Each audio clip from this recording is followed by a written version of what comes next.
अस्सलामुअलैकुम फ्रेंड्स।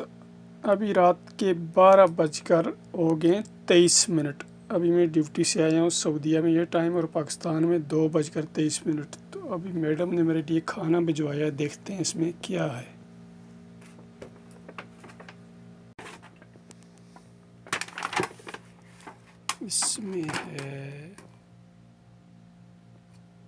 इसमें क्या है?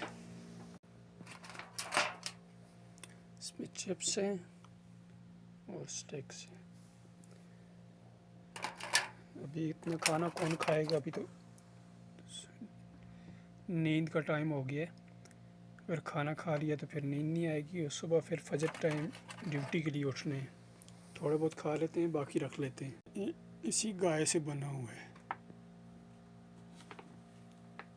जज़र। ये जो है रख लेता हूँ, और इसमें से थोड़ा बहुत खा लेता हूँ और फिर सो जाता हूँ।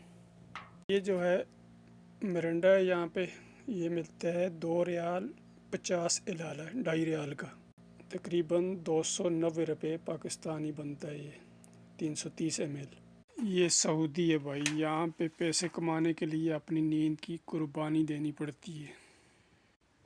अपने मुल्क में बैठे लोगों को क्या पता जो उन तक ये पैसा पहुँचते है उसके लिए कितनी तगो दो करनी पड़ती है। बिस्मिल्लाह।